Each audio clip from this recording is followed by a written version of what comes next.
Bonjour à tous et bienvenue sur boursicoté.com pour cette nouvelle analyse technique du CAC 40 en clôture avec une séance qui n'a pas tenu ses promesses. On s'attendait ici à avoir une accélération suite à la cassure de la zone des 7250 points.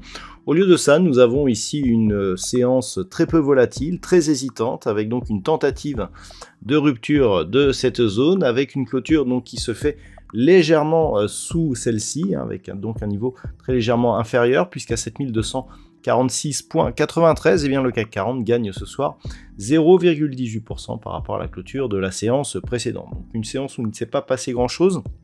Il n'y avait pas d'ailleurs de statistiques majeures.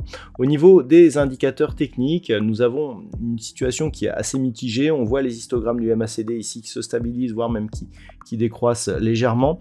On a un RSI qui continue malgré tout à monter en direction de sa zone de surachat. On est à 69,41. Et des volumes qui sont en nette baisse. Il ne s'est vraiment pas passé grand-chose aujourd'hui. Alors attention, le fait d'avoir des volumes en baisse avec un nouveau plus haut nous indique que nous sommes potentiellement sur une phase d'affaiblissement. Donc ce qu'il va falloir observer, si les cours repartent à la baisse, c'est tout simplement cette zone ici, 7175-7200 points.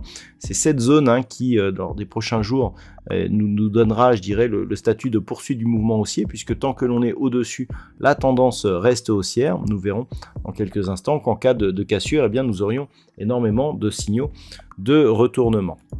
Avant cela, je vous propose une vue sur les plus belles variations du jour, avec notamment Stellantis, première du classement ce soir, plus 2,33% par rapport à la clôture de vendredi. Derrière, Total Energy gagne 1,93%. Et nous avons derrière Publicis Group, Unibail-Rodamco-Westfield, ou Dassault Systèmes avec des hausses tout de même largement supérieures à 1%. Au niveau des plus fortes baisses, on retrouve Eurofins Scientifique qui perd 2,36%, Schneider Electric et EssilorLuxottica très proches, respectivement moins 1,64 et moins 1,56%, et trois valeurs autour d'une perte des 1%, il s'agit de Carrefour, Pernod Ricard ou Saint-Gobain.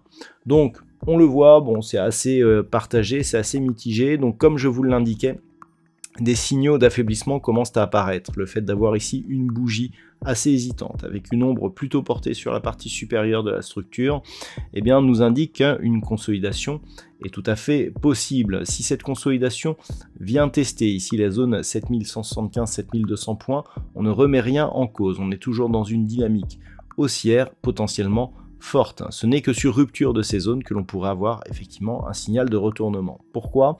Tout simplement parce que cette zone ici des 7175 points par le passé a été une zone majeure. On le voit, elle n'a que très peu été franchie suite à cette ouverture sur gap baissier qui avait été comblée et qui du coup était devenue résistance. Il est important de préserver cette zone comme support pour j'irais avoir une chance de poursuivre ici sur un mouvement haussier. Si on venait à casser ici cette zone, on viendrait très certainement casser le support oblique ici de cette dynamique qui est définie ici par divers points de contact. Auquel cas, on aurait donc rupture de la dynamique, cassure du gap qui était tout de même un repère haussier assez important et donc possibilité de retour ici sur cette zone des 7090 points.